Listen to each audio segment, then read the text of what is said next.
Hello friends, welcome to target in gold. Friends, हम लोग PYQ देखने वाले हैं। तो देखिए, यूपी ट्रिपल एससी ने जो भी एग्ज़ाम कराए हैं पहले, तो उनमें एग्ज़ामों में जो हिंदी का पोर्शन आया है, तो वो सारा का जो PYQ है यहाँ पर ये कलेक्शन किया गया है। और ये कलेक्शन है चैप्टर वाइज। जैसे कि देखिए, यहाँ पर आप चैप्टर देख पा रहे होंगे कि पहला चैप्टर इसमें जैसे रहेगा कि ध्वनि एवं हिंदी वर्णमाला व वर्णक्रम, फिर विराम चिन्ह, वर्तनी शुद्धि, संज्ञा, सर्वनाम, विशेषण, ये पूरा एकदम लिस्ट देखिए यहाँ पर दी है। पर्यायवाची अनेकार्थी से लेके ये समास, रस, छंद, मुहावरा, लिकोक्ति और ये पूरा अनुवाद और ये सारा कुछ जो है यहाँ पर दिया है। तो ये जितने भी देखिए पीछे एग्ज़ाम हुए हैं, तो उन सारे एग्ज़ामों का यहाँ पर कलेक्शन है PYQ के रूप में। अगर आप ये पढ़ लेते हैं पूरा और इसका डिस्क्रिप्शन अगर जान लेते हैं ढंग से, तो विश्वास करिए कि जो अगला एग्ज़ाम आपको देना है वो बहुत ही अच्छे से आप दे पाएंगे और अच्छे नंबर उसमें लाएंगे। मैंने जूनियर असिस्टेंट 1262 वाला एग्ज़ाम दिया है, उसमें क्वालिफाई भी किया है फ्रेंड्स। और मैंने भी कुछ इसी तरह से पढ़ाई की थी। अब इसमें देखिए जो प्रश्नों का वो रहा है कि किस तरह से, देखिए यहाँ पर पूरा ये चार्ट दिया है कि कितने हमने यहाँ पर कलेक्शन है। तो देखिए, ये जूनियर असिस्टेंट हो या ग्राम पंचायत अधिकारी का हो, पेट का एग्ज़ाम हो, लेखपाल हो, जूनियर इंजीनियर हो, लोअर हो, ये मतलब जितने भी देखिए कंप्यूटर सहायक वाले एग्ज़ाम, जितने भी एग्ज़ाम हैं, देखिए सारे एग्ज़ाम्स का इसमें क्या किया गया है फ्रेंड्स, कलेक्शन किया गया है। तो देखिए इसमें से आगे हम देखें, बहुत सारा देखिए है कलेक्शन, ये कितने सारे इसमें एग्ज़ाम को कलेक्शन किया गया है। और बहुत इसमें से प्रश्न जो हैं, बहुत ज़्यादा प्रश्न हैं। तो इन सबको हम देखिए यहाँ पर देखेंगे। और देखिए यहाँ पर एक चार्ट भी दर्शाया गया है कि भाई किस सेक्शन से कितने यहाँ पर क्वेश्चन आए हैं। ठीक है, तो ये चार्ट भी यहाँ पर दर्शाया गया है। हालांकि ये वैसे उपयोगी नहीं है, लेकिन हाँ, जानकारी के लिए थोड़ा सा इसे देख सकते हैं आप। बाकी वो सारे ही इसमें से देखिए सेक्शन हैं जो हमने अभी यहाँ पर देखे थे। अब देखिए इसको यहाँ पर इस प्रकार से दिखाया गया है, दंड आरेख में दिखाया गया है, वहाँ इसको पाई चार्ट में दिखाया गया था। अब देखिए यहाँ से हम शुरू करते हैं अपना ये जो प्रश्न पत्र हैं, यहाँ पर हम शुरू करते हैं इसको।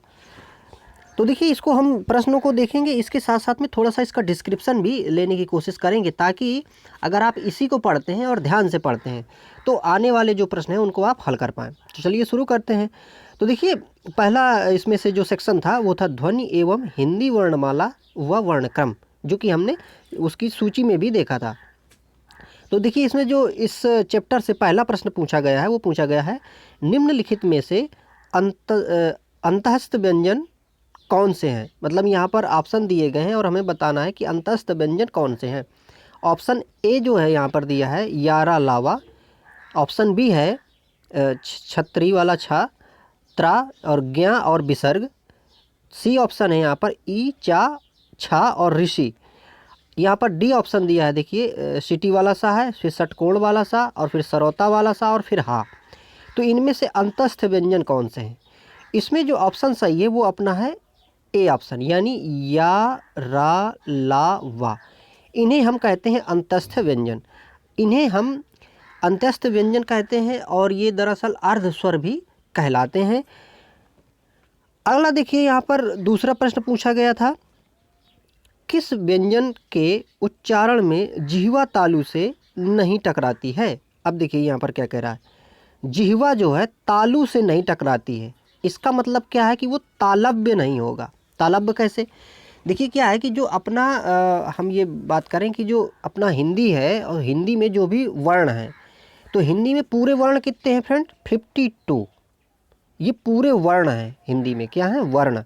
अब देखिए यहाँ पर ये वर्ण शब्द आया, तो वर्ण क्या होता है, देखिए वर्ण दरअसल ये है कि वर्ण उस मूल ध्वनि को कहते हैं जिसका खंड नहीं किया जा सकता। वर्ण को हम अक्षर भी कहते हैं। अक्षर को संस्कृत में कहा गया है ना क्षरति इति अक्षरः, मतलब जिसका क्षरण ना हो उसे अक्षर कहते हैं, और अक्षर को ही हम वर्ण कहते हैं। और वर्ण क्या है, वर्ण उस मूल ध्वनि को कहते हैं जिसका खंड नहीं किया जा सकता, इसे हम कहते हैं वर्ण। तो हमारा हिंदी में अगर प्रश्न ये पूछे कि भाई हिंदी में कितने वर्ण हैं पूरे, तो ये हैं 52, 52 है। अब 52 में से भी अगर आप देखें कि भाई इसमें से स्वर कितने हैं और व्यंजन कितने हैं, क्यों, क्योंकि वर्ण जो है हिंदी में भाई स्वर हैं और व्यंजन है। ठीक है, ये स्वर हैं और यहाँ पर ये क्या है कि व्यंजन है। तो यहाँ पर देखिए स्वर कितने हैं कि 11 हैं। स्वरों की संख्या 11 है और बाकी यहाँ पर जो बचे हुए हैं वो सारे क्या हैं कि यहाँ पर व्यंजन हैं। तो इस प्रकार से अगर हम देखें तो यहाँ पर देखिए 11 अपने हो गए स्वर और यहाँ पर 41 हो गए यहाँ पर क्या अपने व्यंजन, और इस प्रकार से ये दोनों मिला के हो गया 52। ठीक है, अब यहाँ पर देखिए तो जो हमारे स्वर हैं व्यंजन हैं, तो इनमें से जो व्यंजन होते हैं तो व्यंजनों में वर्ग बटे होते हैं और वर्गों के हिसाब से ही हम यहाँ पर उच्चारण स्थान इनके निर्धारित करते हैं। तो देखिए उच्चारण स्थान जो होते हैं, उच्चारण स्थान को आप ऐसे समझिए कि जब भी हम कोई वर्ण बोलते हैं तो बोलने में जो ध्वनि निकलती है उस ध्वनि के साथ साथ में जो वायु है, प्राण वायु है, वो निकलती है, और प्राण वायु जहाँ पर टकराती है, जहाँ पे उसको स्पर्श करती है, वहाँ से ही निर्धारित कर दिया जाता है कि ये वर्ण वहाँ से बोला जाएगा।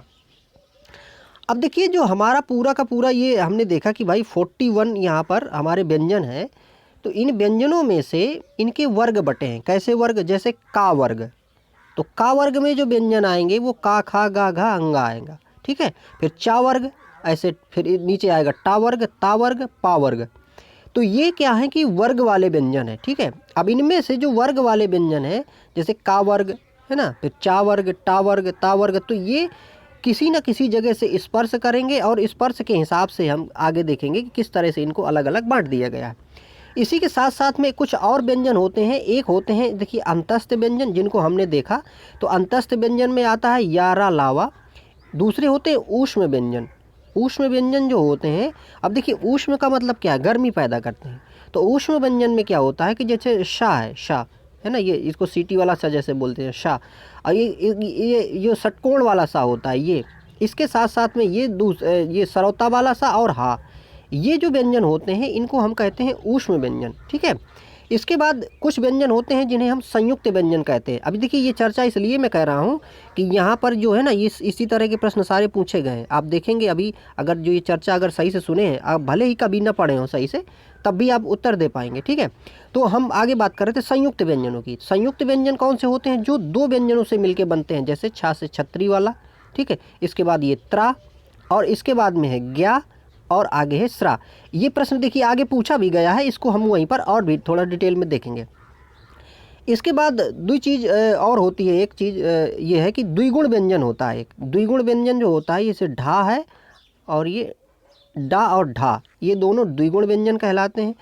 कुछ चीज़ें इसमें और होती हैं, जैसे कि अनुस्वार होता है। अनुस्वार क्या है? ये जो बिंदी लगती है ना, अंक की बिंदी, इसको अनुस्वार कहते हैं। ठीक है, एक चीज़ इसमें विसर्ग भी होती है ये, तो ये ठीक है। चलिए अब फिलहाल हम अगला प्रश्न देखते हैं, और जो भी जैसी चीज़ें यहाँ पर आती जाएंगी हम वहाँ पर डिस्कस इनको करते जाएंगे। और देखिए मैं यही कहूँगा कि इसको आप एक बार मतलब ध्यान से सुनिए ज़रूर, और इसको पढ़िए, पक्का आपको फ़ायदा होने वाला है। अब देखिए अगला यहाँ पर प्रश्न था, निम्न में से किस विकल्प में अनुनासिक का प्रयोग है? फिर से देखिए यहाँ पर ये कह रहा है भाई अनुनासिक का प्रयोग है। अनुनासिक का प्रयोग, अब देखिए अभी मैंने हालांकि बात की थी आपसे अनुस्वार, तो अनुस्वार होती है ये बिंदी, और अनुनासिक जो होता है वो होता है चंद बिंदी। ठीक है, अनुस्वार ये है और ये अनुनासिक है चंद बिंदी। तो देखिए अब ये वाला अच्छा ये भी देखिए ये जो एग्ज़ाम देखिए किस में आया है, ये वीडियो का जो री एग्ज़ाम हुआ था 2023 में, उसमें देखिए पूछा गया था ये। ठीक है, तो देखिए यहाँ पर क्या है कि अनुनासिक बताना है। अनुनासिक पे अभी हमने चर्चा की कि भाई जो चांद बिंदी वाला होता है ये अनुनासिक होता है। ठीक है, और अनुस्वार होता है बिंदी वाला। अब यहाँ पर देखिए ये जैसे कि शंकर लिखा है, हिंदी लिखा है। ठीक है, तो ये हमें मालूम हो गया कि भाई ये क्या है कि अनुनासिक नहीं है, ये अनुस्वार है क्योंकि बिंदी लगी है। ठीक है, इसी तरह से अगला देखिए यहाँ पर जैसे आता है ये अंक आहा आहा ये दिया, और यहाँ पर डी ऑप्शन यहाँ पर दिया गया है कि चांद और सांस। तो चांद और सांस जो है ये क्या है कि ये हैं हमारे अनुनासिक, क्योंकि अनुनासिक मतलब चांद बिंदी। अगला देखिए यहाँ पर चौथा प्रश्न आया था कि ओष्ठ वर्ण किस विकल्प में है?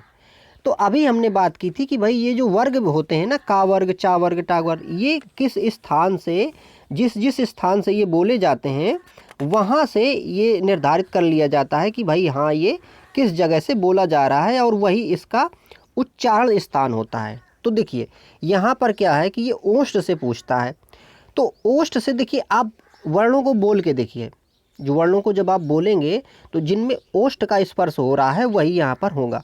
ऑप्शन देखिए दिया है, ए ऑप्शन है का खा गा घा, ऑप्शन बी यहाँ पर दिया है कि आ ई ऋषि और ये विसर्ग, और तीसरे में दिया है पा फा बा भा। देखिए बोल के देखिए, जैसे बोल रहे हैं ना तो ये ओष्ठ एक दूसरे पे स्पर्श कर रहे हैं, तो ऑप्शन हालांकि हमारा यही सही हो जाएगा, ठीक है। और यहाँ पर डी में दिया था ता था दा धा। अब देखिए हम थोड़ा सा ये बात कर लेते हैं कि भाई ये जो वर्ग वाले व्यंजन हैं इनमें से कौन सा वर्ग कहाँ से बोला जाता है। तो देखिए समझिए इसको, जो का वर्ग है पूरा, का वर्ग किससे बोला जाता है, कंठ से बोला जाता है। कैसे, जैसे बोल के देखिए का खा, आवाज़ कहाँ से निकल रही है, कंठ से निकल रही है ना, जो अपना गले के यहाँ जो कंठ होता है वहाँ से देखिए निकल रही का खा। तो ये का वर्ग किससे बोला जाता है, कंठ से बोला जाता है, ठीक है। इसके बाद नीचे चा वर्ग, हमने बात वर्ग की थी, तो चा वर्ग किससे बोला जाता है, चा वर्ग बोला जाता है सिर्फ बोला जाता है तालु से। अब देखिए संस्कृत में इसके लिए कहा जाता है कि इचुएसा नाम तालु, एक वो शब्द है ई चू, चू मतलब चा वर्ग, इचुएसा नाम, यहाँ पे सा भी होता है एक, और इचुएसा नाम तालु, तो ये तालु से बोला जाता है, मतलब चा वर्ग जो है वो तालु से बोला जाता है। चा वर्ग में क्या आएगा, चा छा जा झा या, ठीक है।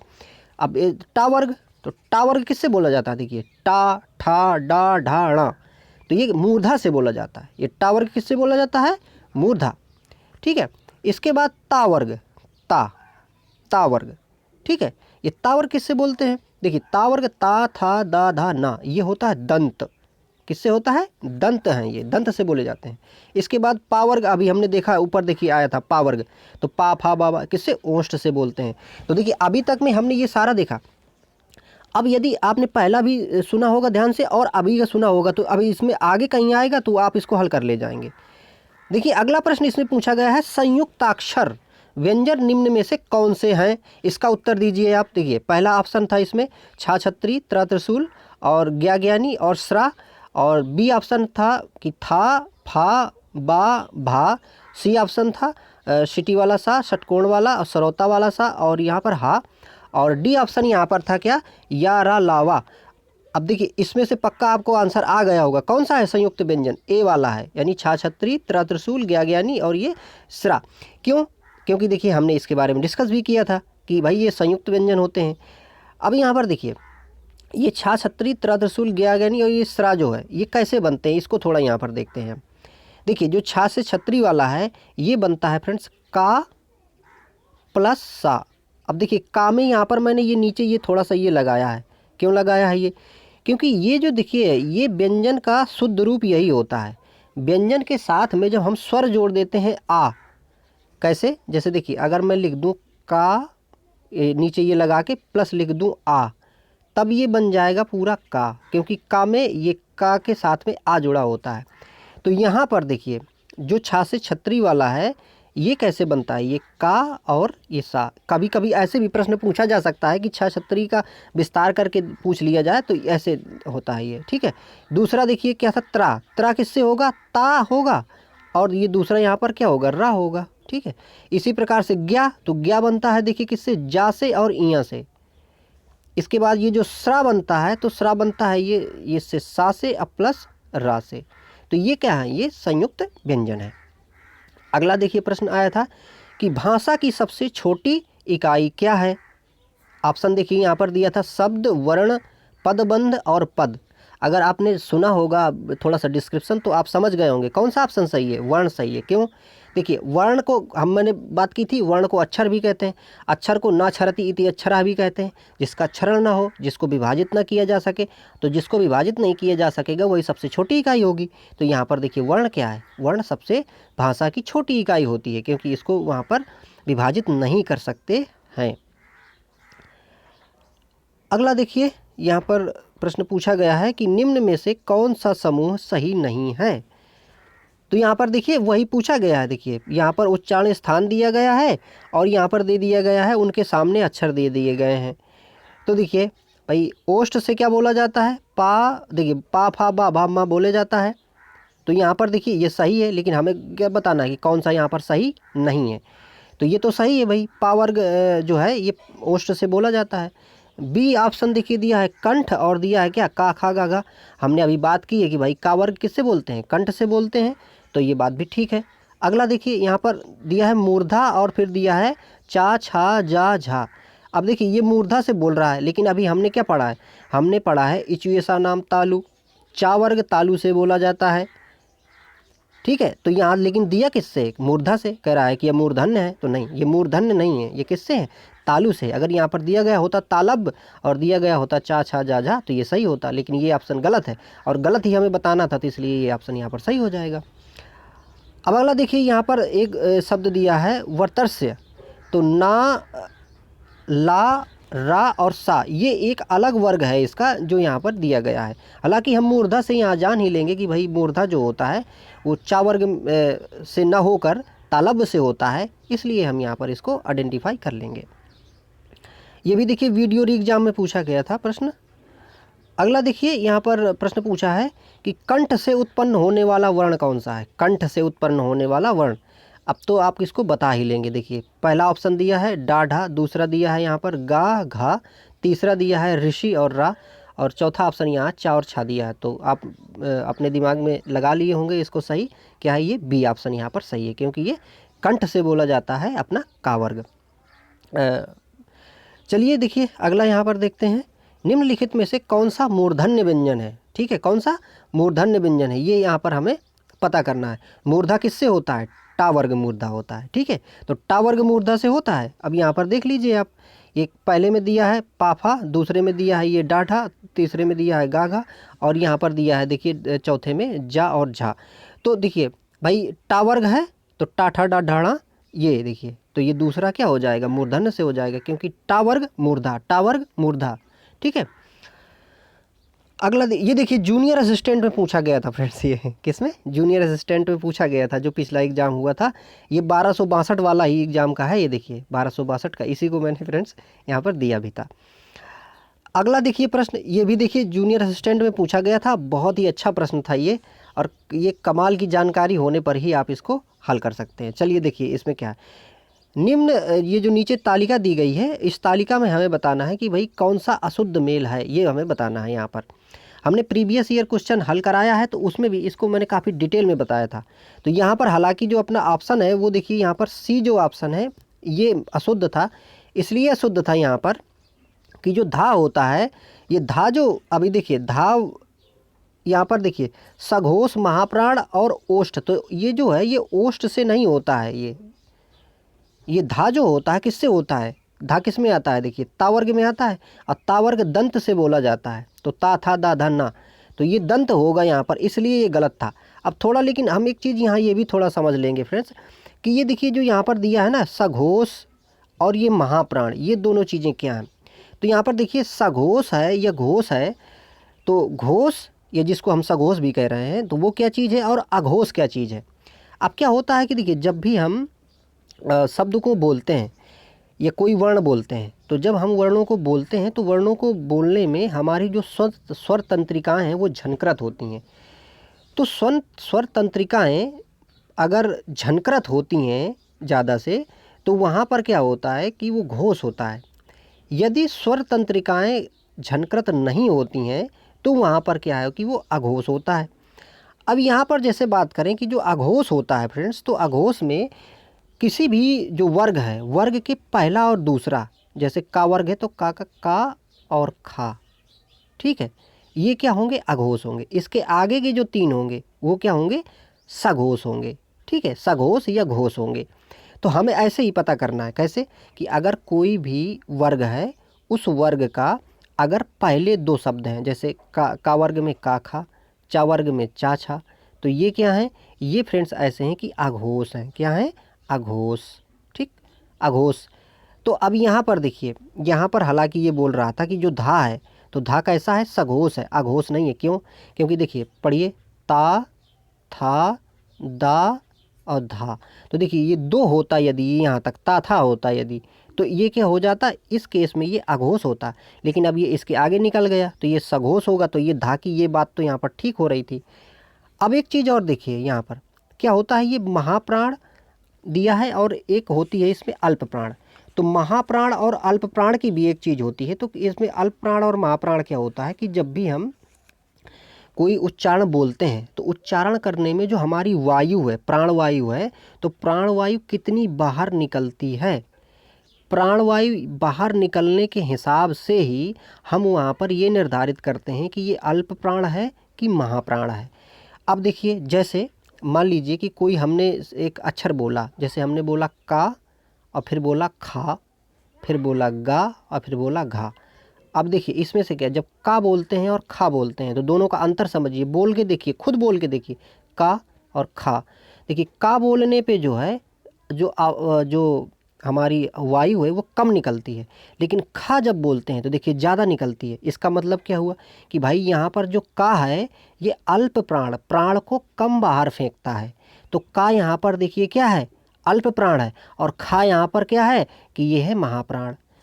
इसी प्रकार से गा, तो गा हो जाएगा क्या, अल्प प्राण, और घा क्या हो जाएगा, महाप्राण। मतलब क्या हुआ कि भाई जो भी वर्ग दिया है तो वर्ग में अगर जैसे पहला, दूसरा, तीसरा, चौथा और पांचवा, इस हिसाब से अगर हम देखें तो पहला जो है यहाँ पर अल्प प्राण, तीसरा यहाँ पर अल्प प्राण और पांचवा यहाँ पर अल्प प्राण, और दूसरा और ये चौथा ये क्या हो गए, महाप्राण। तो ये जो है ये वायु के निकलने के हिसाब से अल्प प्राण और महाप्राण यहाँ पर हम देखते हैं। अब देखिए जो धा था यहाँ पे, ठीक है, जो धा था, तो धा को देखिए, ता, था, दा और धा। अब देखिए ये धा किस नंबर पे आ रहा था, देखिए चौथे नंबर पे आ रहा था, तो ये क्या होगा, महाप्राण होगा। तो देखिए धा में क्या था, ये धा में हम देख रहे थे कि ये भाई सघोष था, फिर महाप्राण था, ये बात दोनों ठीक थी। और यहाँ पर देखिए ये ओष्ठ दिया था, लेकिन हमें मालूम है कि ये ओष्ठ न होके ये तावर्ग जो है दंत से बोला जाता है, इसलिए ये दंत होता यहाँ पर, तब ये सही होता। तो इस हिसाब से देखिए इसके इतने एक्सप्लेनेशन और इसके बाद में इसको आप हल कर सकते थे। आई होप आपको चीज़ें समझ आ रही होंगी, और जो भी आपको डाउट हो तो डाउट आप हालांकि नीचे बता भी सकते हैं, तो उसको हम करेक्ट करने की कोशिश करेंगे। लेकिन अगर आप इस सीरीज को पूरे तन्मयता से पढ़ेंगे तो आपको चीज़ें पक्का से कंट्रोल में आ जाएंगी, आप मतलब याद कर सकेंगे और उसको आगे उपयोग कर सकेंगे। अगला देखिए प्रश्न आया था, जब स्वरों के उच्चारण में ध्वनि मुख के साथ साथ नासिका द्वार से भी निकलती है, उस अनुनासिकता को प्रकट करने के लिए निम्नलिखित में से किसका प्रयोग किया जाता है। अब देखिए यहाँ पर ये क्या है कि जो चंद्र बिंदु होता है, चंद्र बिंदु, ये तो चंद्र बिंदु की एक ये विशेषता होती है कि हमने दो चीज़ें देखी थी। देखिए अभी क्या देखा था कि अनुस्वार देखा था और अनुनासिक देखा था। तो यहाँ पर ये अनुनासिक है, क्या है, अनुनासिक है ये तो हम जान रहे हैं। अनुनासिक की ये विशेषता होती है कि नासिका से ध्वनि जो है, ये नासिका से जो निकलने वाली जो वायु है वो कम होती है और मुंह से निकलने वाली ज़्यादा होती है। जैसे यहाँ पर देखिए हम देखें चांद, ठीक है, ये चांद, तो इसमें से क्या है कि नासिका से कम होगा, मुख से ज़्यादा होगा। तो ये चांद बिंदु जो होता है वही देखिए यहाँ पर बोल रहा है कि नासिका द्वार से भी निकलती है, ठीक है, मुंह के साथ साथ में किससे, नासिका द्वार से निकलती है, तो ये चांद बिंदु से होता है। लेकिन अगर नासिका से ज़्यादा होए तो वहाँ पर फिर ये जो ये होता है ना, ये इस प्रकार से बिंदु जो होता है जिसको हम कहते हैं यहाँ पर कि जो अनुस्वार होता है, तो अनुस्वार जो होता है ये नासिका से बोला, अंक की बिंदी नाक से बोली जाती है, ठीक है। तो इस प्रकार से यहाँ पर आप समझ सकते हैं। तो ये चंद्र बिंदु होगा जिसको हम यहाँ पर क्या कह रहे हैं कि ये अनुनासिक भी कहलाता है। तो देखिए पहला हमने ये टॉपिक देखा जिसका हमने काफ़ी विश्लेषण करने की कोशिश की है फ्रेंड्स।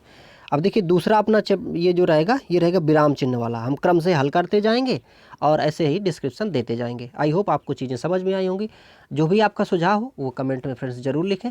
वीडियो अच्छा लगे तो इसको लाइक करें, सपोर्ट करें। Thank you for watching.